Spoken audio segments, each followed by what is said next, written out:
What if I told you that one of the most heavily sanctioned, diplomatically isolated, and militarily threatened nations on Earth has not only survived, but emerged stronger, more defiant, and more influential with every passing crisis? That while superpowers throw their weight around, this one country keeps rewriting the rules of resistance and reshaping the balance of power in the most volatile region on the planet. Welcome to the enigma that is Iran, the one country the West just can't defeat. Iran's strength lies deeply embedded in the fierce nationalism and ideological resistance that have defined its character for generations. Unlike many countries that bend under the weight of foreign influence or pressure, Iran thrives in opposition. This is not accidental or temporary. It's a deeply rooted cultural and historical phenomenon that has shaped the collective psyche of the Iranian people. Their sense of national identity is not just political but civilizational. Persians are heirs to one of the oldest continuous civilizations on Earth, stretching back thousands of years to the days of Cyrus the Great and the mighty Achaemenid Empire. This historical pride is not nostalgia, it's a living force that permeates the language, traditions, and worldview of modern Iranians. This powerful sense of identity collided with the Islamic Revolution of 1979, which introduced a second layer of resistance, religious ideology. The overthrow of the US-backed Shah wasn't just a political revolt, it was a rejection of Western imperialism and cultural domination. Since then, the ruling establishment has carefully blended nationalism with Shia Islamic ideology to build a framework of resistance that resonates far beyond political faction. Even Iranians who don't support the regime often express a shared resentment towards foreign intervention, especially from the United States, Britain, and Israel. This unifying sense of defiance transcends class, region, and political belief in moments of crisis. The memory of colonial meddling still runs fresh. Iranians haven't forgotten how Britain and the United States orchestrated the 1953 coup that removed Prime Minister Mossadegh after he nationalized Iran's oil. They haven't forgotten the 8-year war with Saddam Hussein's Iraq in the 1980s, where the West supplied weapons to Baghdad, while Iran buried hundreds of thousands of its dead. These wounds are not distant memories. They're passed down in stories, school books, and Friday sermons. Every foreign threat is framed as yet another chapter in a long and bloody saga of defiance. This historical narrative gives the population a powerful moral lens through which to view modern conflicts, and it breeds an instinctive resistance to anything that smells like foreign coercion.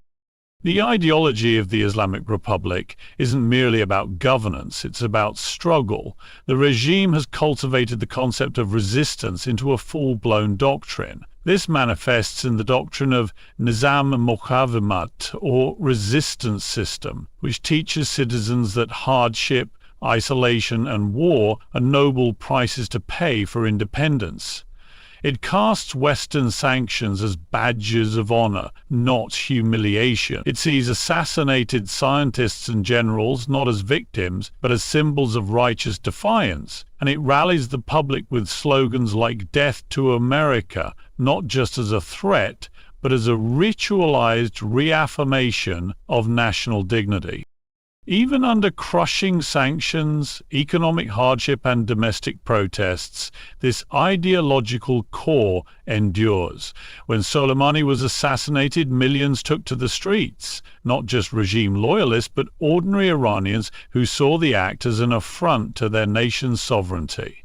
When nuclear scientists are murdered, the response isn't just silence and fear. It's an acceleration of the very programs meant to be stopped. His reflex to push back harder when attacked is not calculated, it's cultural. It's psychological armor forged through generations of collective trauma and resistance. Unlike many governments that crumble when popular legitimacy erodes, Iran's system has built survival into its DNA. The very structure of the regime, its dual military and religious command, its revolutionary guards, its vast surveillance networks are designed to withstand pressure, internal or external. But the real bedrock of this endurance isn't hardware or bureaucracy. It's the people's collective refusal to be dictated to by foreign power. This refusal is powered by nationalism, shaped by ideology, and defended not just by bullets, but by belief. Iran's ability to challenge global powers does not come from conventional military strength, but from its mastery of asymmetric warfare and its vast proxy network. While the United States and its allies rely on high-tech weaponry, precision airstrikes, and full-spectrum dominance, Iran focuses on low-cost, high-impact strategies that exploit the vulnerabilities of more powerful adversaries. At the heart of this approach is Iran's deep investment in building and maintaining a wide web of allied militias, armed movements, and ideological groups that operate across the Middle East. These groups are not simply tools of foreign policy. They are extensions of Iran's military doctrine, intelligence strategy, and ideological project. Groups like Hezbollah in Lebanon, the Houthis in Yemen, the Popular Mobilization Forces in Iraq, and various factions in Syria and Gaza form a decentralized but highly effective network of non-state actors that Iran trains, funds, and supplies. These militias have become not only militarily capable, but also politically influential within their respective countries, often holding more power than official governments. Hezbollah, for example, is not just a paramilitary group, but a political party, social welfare provider, and cultural institution in Lebanon. Its loyalty to Iran's supreme leader is not just symbolic. It reflects deep-rooted ideological alignment forged in years of joint combat, financial support, and strategic cooperation. What makes these proxies so dangerous is their adaptability. They can act independently or coordinate under Iranian guidance. They are embedded within civilian populations, making them difficult to target without causing massive collateral damage. They use low-tech tools like mortars, RPGs, and roadside bombs, but also deploy advanced drones, missiles, and cyber capabilities. Their attacks are sporadic, hard to predict, and often deniable, allowing Iran to maintain plausible deniability even as it strikes deep into enemy territory. When an Israeli tanker is hit in the Gulf, or a US base in Iraq is shelled, or a drone flies into a Saudi oil facility, there's no uniformed Iranian soldier to blame. Yet the fingerprints of Iran's strategy are clear. These proxies give Iran reach far beyond its borders. They can destabilize Iraq, pressure Israel, blockade the Red Sea, or turn up the heat on Gulf monarchies without risking a single Iranian battalion. The threat is not geographical, it's ideological and operational. Iran has created a transnational network of fighters who believe in the same revolutionary values and who view Iran not as a foreign sponsor, but as a spiritual and strategic leader in their shared struggle. This kind of loyalty can't be bought with money alone. It has been cultivated over decades through shared combat experiences, ideological training, and cultural alignment. The 2006 war between Hezbollah and Israel demonstrated just how effective this model can be. Despite facing a far superior military, Hezbollah managed to inflict serious damage on Israel and survive the onslaught with its leadership intact. Iran took careful note. Since then, its support for proxy warfare has expanded dramatically. In Yemen, the Houthis have tied down Saudi Arabia in a costly war that shows no signs of resolution. In Syria, Iran-backed forces help prop up Bashar al-Assad, ensuring Tehran's influence from Tehran to Beirut via Baghdad and Damascus, the so-called Shia Crescent. These forces also serve as a deterrent. Iran knows that if the US or Israel strikes its territory, its allies will strike back, often in ways that are difficult to anticipate and impossible to control. This deterrence is not theoretical. It has been tested repeatedly in Iraq, Syria, and Lebanon. The proxies act as both buffer and sword, absorbing attacks meant for Iran and delivering counterattacks that keep opponents constantly off balance. Iran's strategy of empowering others to fight on its behalf allows it to punch far above its weight. It creates a fog of war, in which enemies never quite know where the next blow will come from. Iran's geographical and strategic depth plays a critical role in its ability to resist even the most powerful adversaries. Situated at the crossroads of Central Asia, the Middle East, and South Asia, Iran occupies one of the most geopolitically sensitive regions on Earth. It borders 7 countries, giving it multiple channels for influence and escape routes for pressure. To its south lies the Persian Gulf and the Strait of Hormuz, through which nearly 20% of the world's oil supply flows. This narrow waterway is the most vital energy choke point on the planet, and Iran has the capability to disrupt it with naval mines, fast attack boats, and missiles, turning global markets upside down within hours. This gives Iran enormous leverage in times of crisis, ensuring that any military confrontation with Tehran comes at a high economic cost to the world. The country's physical terrain also acts as a natural fortress. Iran is covered in mountainous regions, particularly the Zagros Mountains in the west and the Alborz Mountains in the north. These rugged landscapes make ground invasions extremely difficult, slow, and costly. History has shown how invading armies struggle in this kind of environment, from the Mongols to the Ottomans to modern powers. Few have managed to hold the land for long. Even the Iraqis, backed by billions in Western and Gulf money, failed to penetrate Iran's heartland during the brutal Iran-Iraq War. The terrain is unforgiving for tanks and mechanized units, providing ample opportunities for guerrilla warfare, ambushes, and defensive holdouts. Iran's vast internal territory means that no single strike can cripple the nation. Even if airstrikes destroy command centers or military installations in key cities like Tehran, Isfahan, or Bandar Abbas, there are multiple layers of redundancy. Missile bases, air defenses, and nuclear facilities are scattered across the country, hidden in mountains, underground bunkers, and civilian infrastructure. This decentralization means any attack has to be massive and sustained to have strategic effect, something few countries have the appetite or ability to carry out. Moreover, Iran has developed an extensive network of tunnels and underground facilities, including some of its nuclear enrichment sites. This hardening of infrastructure makes it nearly impossible for air power alone to defeat Iran, or to force its surrender without a prolonged and costly campaign. Iran's internal population centers are deeply integrated into its defense strategy. Major cities double as mobilization hubs. The Basij, a volunteer paramilitary force linked to the Revolutionary Guard, can rapidly call on hundreds of thousands of members in the event of a foreign invasion. These irregular forces are trained for urban defense and asymmetric tactics, making the idea of any occupation incredibly dangerous.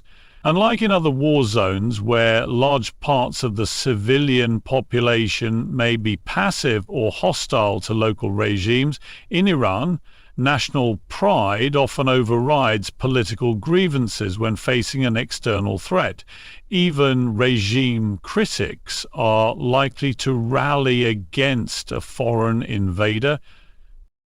Its geographical proximity to unstable and strategic regions also adds to its influence.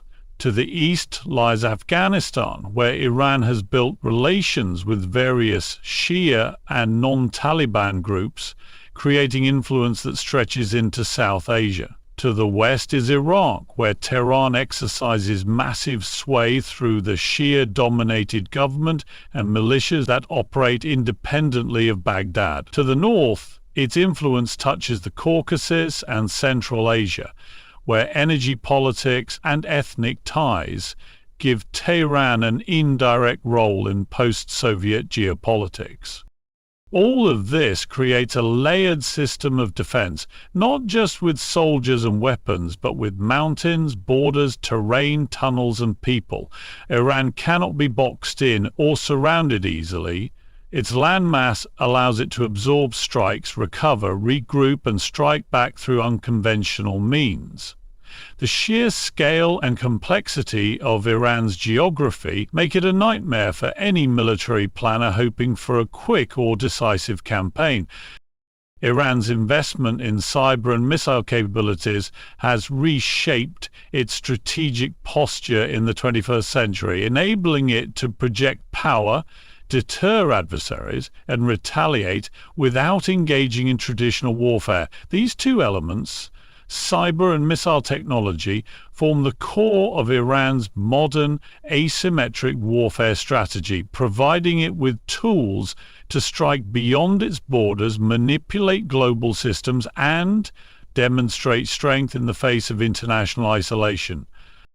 Iran's missile program is one of the most advanced in the region. Over the past 2 decades, Iran has developed a vast arsenal of short, medium, and long-range ballistic missiles, as well as cruise missiles and drones.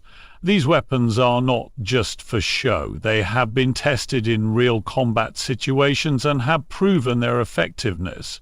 From strikes on ISIS positions in Syria to the 2020 ballistic missile attack on U.S. bases in Iraq following the assassination of General Qasem Soleimani, Iran has demonstrated that it is not only capable of launching precise retaliatory strikes, but is willing to do so publicly.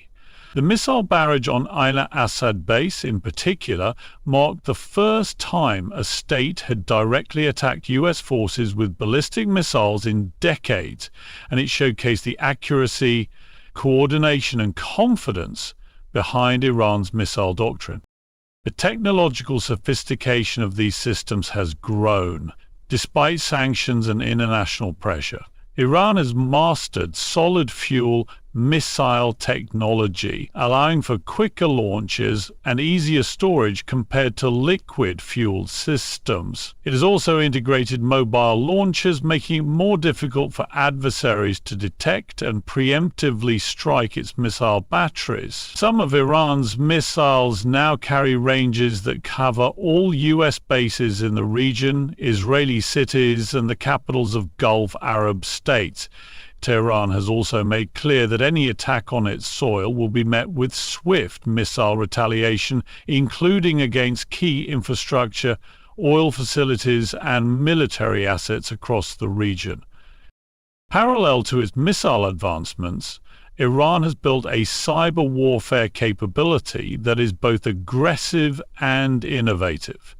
It has launched cyber operations against government agencies, private companies, infrastructure networks, and critical industrial systems across the globe. In 2012, it carried out a massive cyber attack against Saudi Aramco, wiping out data on 30,000 computers. It has been linked to operations targeting U.S. financial institutions, Israeli water systems, and even American elections.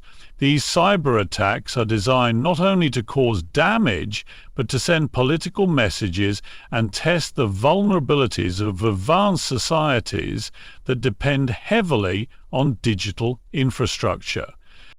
Iran's cyber strategy includes espionage, disruption, and psychological warfare.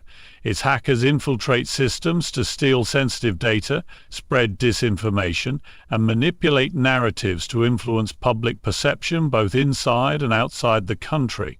Iran's use of cyber operations has expanded the battlefield beyond the physical realm, allowing it to retaliate in ways that are deniable, cheap, and sometimes more damaging than traditional attacks. The decentralized nature of cyber warfare also plays to Iran's strength, using small, skilled teams instead of large, expensive military operations.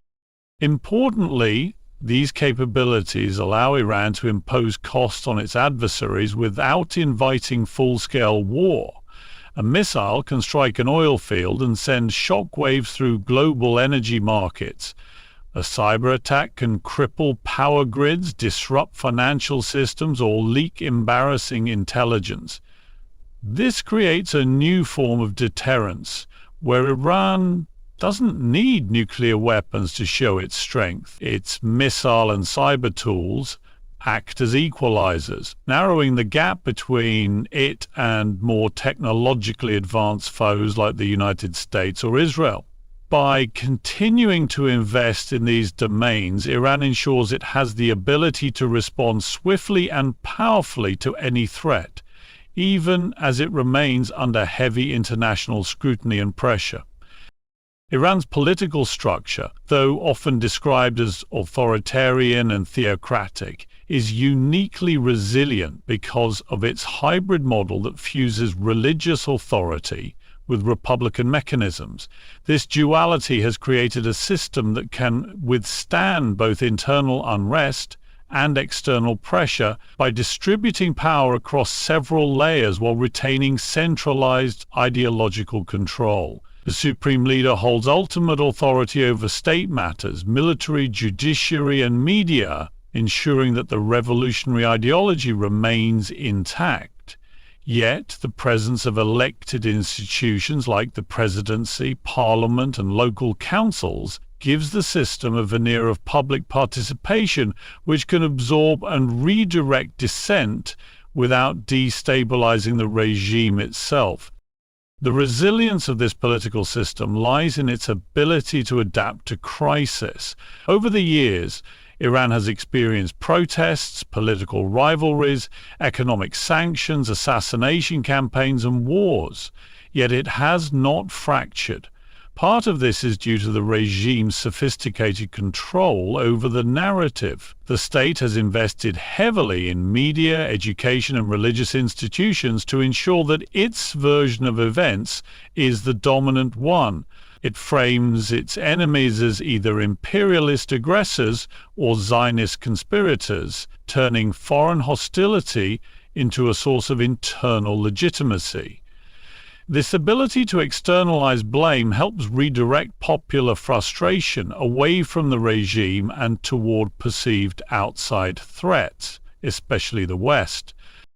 Iran's political elite is not monolithic. There are hardliners, pragmatists, reformists, and technocrats, and they often clash in public and private. This internal competition prevents the system from becoming brittle. It creates an environment where different factions can debate and recalibrate without challenging the core ideology of the Islamic Republic. Even when reformists like Mohammad Khatami or Hassan Rouhani rise to power, they operate within limits defined by the supreme leader and the Revolutionary Guard. But their presence gives the system a degree of flexibility, allowing it to evolve and respond to changing public moods while maintaining its foundational pillars. One of the most important institutions underpinning Iran's political durability is the Islamic Revolutionary Guard Corps, IRGC. Originally established to protect the revolution, the IRGC has grown into a powerful parallel state with its own army, intelligence service, economic empire, and political influence. It controls key sectors of the economy, including energy, construction, and telecommunications. Obviously, the IRGC is deeply loyal to the supreme leader and operates as both a military force and a guardian of ideology. Its role in suppressing protests, overseeing foreign operations, and managing internal security ensures that the regime maintains control even during turbulent times. The religious dimension of the Iranian state also plays a central role. The clergy are not just religious figures, they are lawmakers, judges, educators, and power brokers. The concept of velayat-e-faqih, ruled by the Islamic jurist, gives clerics both spiritual and political authority, fusing mosque and state in a way that creates deep societal entrenchment. This connection between religious identity and political legitimacy makes it harder for external narratives, especially secular or Western ones, to take root inside the country. Criticizing the system becomes, for many, not just a political act, but a challenge to religious and cultural identity. Additionally, Iran's political structure has survived by learning from the mistakes of others. The fall of Saddam Hussein, the chaos of Libya, the collapse of the Soviet Union. Tehran has studied these cases closely. It understands that sudden liberalization or fragmentation of power can be fatal. Instead, it prefers slow, calculated adjustments, keeping the revolutionary core untouched, while allowing small concessions that relieve societal pressure. This strategy has helped Iran avoid the fate of many other authoritarian regimes that collapsed under the weight of their own rigidity or miscalculations. Sanctions have long been the West's primary tool against Iran, aiming to cripple its economy, isolate it diplomatically, and pressure it into compliance with international norms, particularly on nuclear issues. Yet despite being one of the most heavily sanctioned countries in the world, Iran has not collapsed. Instead, it has adapted, adjusted, and in many cases, turned sanctions into a driver for self-reliance and innovation. This defiance has become a symbol of national strength, reinforcing Iran's narrative of resistance and giving the regime an opportunity to rally public support by portraying economic hardship as a consequence of unjust foreign aggression.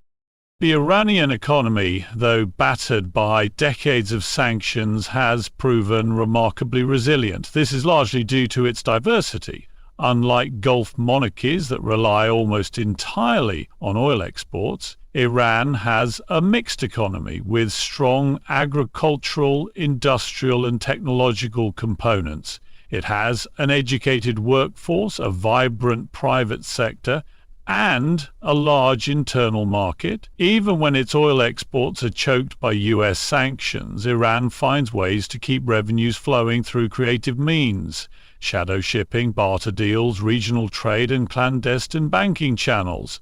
It has deepened its economic ties with non-Western powers like China, Russia, and Venezuela, developing a trade network that bypasses Western financial systems.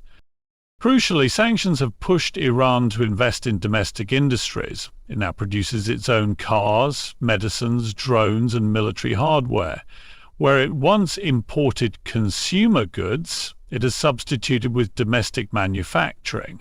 The idea of resistance economy, promoted by the supreme leader, is not just a slogan but a national strategy that encourages internal production, exports to regional markets, and reduced dependency on global supply chains. The country's scientific institutions, particularly in nuclear, defense, and cyber technology, have continued to advance despite restrictions. Iranian engineers and scientists have developed long-range missiles, advanced UAVs, and even enriched uranium, all while under heavy surveillance and economic pressure. Iran has also mastered the art of economic adaptation. It uses multiple exchange rates, capital controls, and a state-dominated banking system to manage volatility. The black market, though technically illegal, is often tolerated because it keeps essential goods circulating. Oil is sold to Asian customers under disguise, rerouted through third parties, or even exchanged for gold, goods, or services. Smuggling networks, regional intermediaries, and front companies play a major role in keeping trade alive. These methods not only undermine sanctions but also create parallel economies that empower certain elite factions within the regime, particularly the Revolutionary Guards, who have turned sanctions into opportunities for profit and power consolidation. Iran's partnerships with major non-Western powers have provided critical lifelines. China has become a key energy buyer, infrastructure investor, and diplomatic ally. Russia and Iran coordinate in Syria and beyond, while both share an interest in countering US hegemony.